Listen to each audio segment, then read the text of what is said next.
سابق وزیراعظم نواز شریف کی جانب سے 20 ستمبر کو آل پارٹیز کانفرنس سے خطاب کے دوران اسٹیبلشمنٹ مخالف بیانیہ اختیار کرنے کے بعد سے کپتان حکومت کے وزراء نے ان کو بھارتی ایجنٹ قرار دینے کا جو سلسلہ شروع کر رکھا تھا اس کو آگے بڑھاتے ہوئے اب نواز شریف کے خلاف بغاوت کا مقدمہ درج کر لیا گیا ہے۔ تاہم اس مقدمے پر رد عمل دیتے ہوئے نون لیگی قیادت کا کہنا ہے کہ اس ملک میں جب کسی پر الزام لگانے کے لیے کچھ باقی نہ رہ جائے تو اسے ملک دشمن اور غدار وطن قرار دے دیا جاتا ہے۔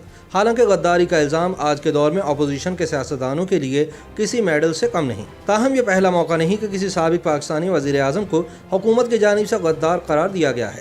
پاکستان کی سیاسی تاریخ ایسے غداروں سے بھری پڑی ہے۔ پاکستان میں سیاسی مخالفین کو غدار قرار دینے کی روایت سب سے پہلے فیلڈ مارشل جنرل محمد ایوب خان نے ڈالی اور فاطمہ جناح ملک کی وہ پہلی سیاستدان تھیں جن کو غدار قرار دیا گیا۔ بعد ازاں جنرل ضیاء کے دور میں ذوالفقار علی بھٹو اور پھر محترمہ بینظیر بھٹو شہید کو بھی غدار قرار دیا گیا۔ تاہم یہ ایک حقیقت ہے کہ اگر ملک کی سب سے بڑی عدالت سپریم کورٹ نے کسی کو واقعی آئین شکنی پر باقاعدہ غدار قرار دے کر سزائے موت سنائی ہے تو وہ سابق army chief general Pervez Musharraf ہے۔ بانی پاکستان قائد اعظم محمد علی جناح کی ہمشیرہ محترمہ فاطمہ جناح کو قوم نے مادر ملت یعنی قوم کی ماں کا خطاب دیا، لیکن جنرل ایوب خان نے انہیں غدار قرار دلوایا۔ لیکن پھر تاریخ کا پہیہ الٹا گھومتا ہے اور اسی ایوب خان کو عوام نے ایوب کتا کتا کر کے ایوان اقتدار سے بے دخل کیا۔ تاریخ دان حیران ہیں کہ جنرل ایوب خان جنہیں عام طور پر ایک لبرل اور سیکولر شخصیت سمجھا جاتا تھا، انہوں نے محض اپنے اقتدار کو طول دینے کے لیے نہ صرف کئی علماء سے عورت کے سربراہ مملکت ہونے کے خلاف فتویٰ لیا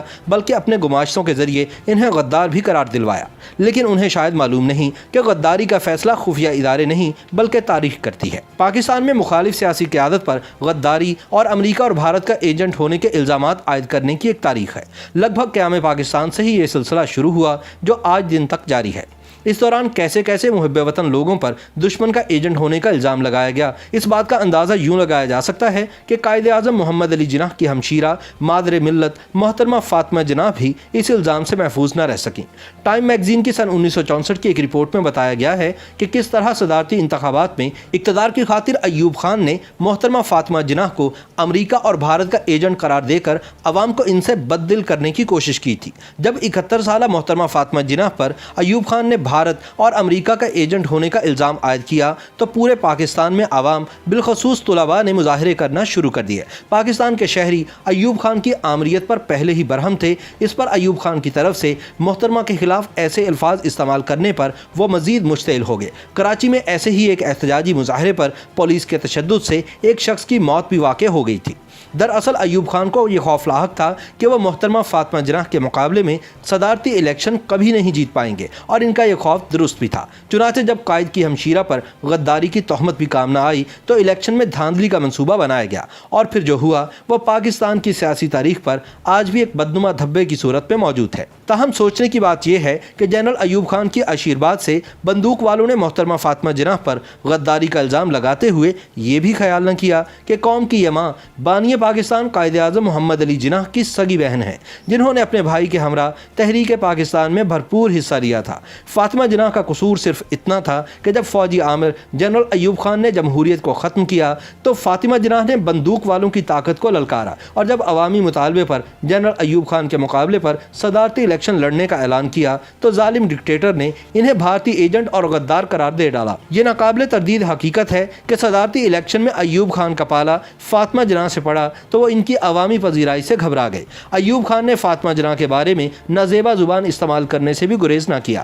جواب میں فاطمہ جناح نے ایوب خان اور ان کے خاندان کی بدعنوانیوں پر کڑی تنقید کی۔ الطاف گوہر نے اپنی یادداشتوں میں لکھا ہے، اب ایوب خان کی برداشت جواب دینے لگی تھی۔ انہوں نے لاہور میں ایک پریس کانفرنس سے خطاب کرتے ہوئے مس جناح کے غیر شادی شدہ ہونے کے حوالے سے ان پر خلاف فطرت زندگی بسر کرنے کا الزام لگاتے ہوئے کہا کہ وہ بدخصال لوگوں میں گھری ہوئی ہیں۔ ایوب خان کے ان واہیات کلمات پر سرکاری حلقے سکتے میں آ گئے، تاہم ایوب خان کو اس کا کوئی ناقابل تلافی نقصان نہ پہنچا۔ سن 1962 کے آئین کے تحت 156 ارکان پر مشتمل جو قومی اسمبلی 3 برس کے لیے وجود میں آئی، اس کا چناؤ عوام نے نہیں بلکہ صدر ایوب کے بنیادی جمہوریتی نظام کے تحت عوامی ووٹ سے بننے والے 80,000 بیسک ڈیموکریٹس نے کیا۔ بعد ازاں آئین میں ترمیم کر کے اسمبلی کے ارکان کی تعداد 218 اور الیکٹورل کالج کے ارکان کی تعداد 1,20,000 تک کر دی گئی۔ انہی بیسک ڈیموکریٹس نے جنوری سن 1965 کے صدارتی انتخاب میں فاطمہ جناح کے مقابلے میں ایوب خان کو ایک اور مدت کے لیے صدر منتخب کیا۔ کیا۔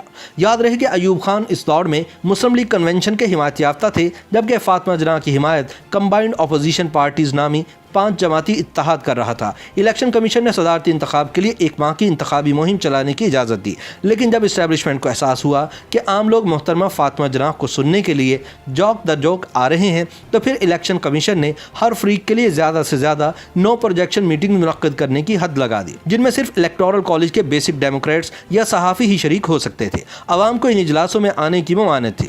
اگرچہ ایوب خان بحیثیت صدر پوری سرکاری مشینری اور ہر طرح کا دباؤ برتنے کے بعد حسب توقع بھاری اکثریت سے فاطمہ جناح کو ہرانے میں کامیاب ہو گئے، لیکن اس کے نتیجے میں سیاسی حلقوں میں جو مایوسی پھیلی، اس نے 3 برس بعد ایوب خان کے خلاف بھرپور ملک گیر ایجیٹیشن کی بنیاد رکھ دی۔ ایوب خان پر الیکشن میں دھاندلی کا الزام لگایا گیا، جس کے نتیجے میں شروع ہونے والی تحریک بالآخر ایوب کتا تحریک کی صورت اختیار کر گئی اور ان کے اقتدار کے خاتمے پر منتج ہوئی۔ یوں فاطمہ جناح کو غدار قرار دینے والا ایوب خان اور رسوا ہو کر اقتدار سے رخصت ہوا۔ YouTube پر گوگلی نیوز دیکھنے کے لیے youtube.com کی سرچ بار میں googly news T V type کریں۔ گوگلی نیوز کے پیج پر سرخ رنگ کے سبسکرپشن والے بٹن پر کلک کرنا نہ بھولیے۔ YouTube پیج پر اپلوڈ ہونے والی ویڈیوز سے باخبر رہنے کے لیے بیل آئیکن پر کلک کیجیے۔ آپ کو ہر نئی ویڈیو کے بارے میں نوٹیفیکیشن موصول ہو جائے گا۔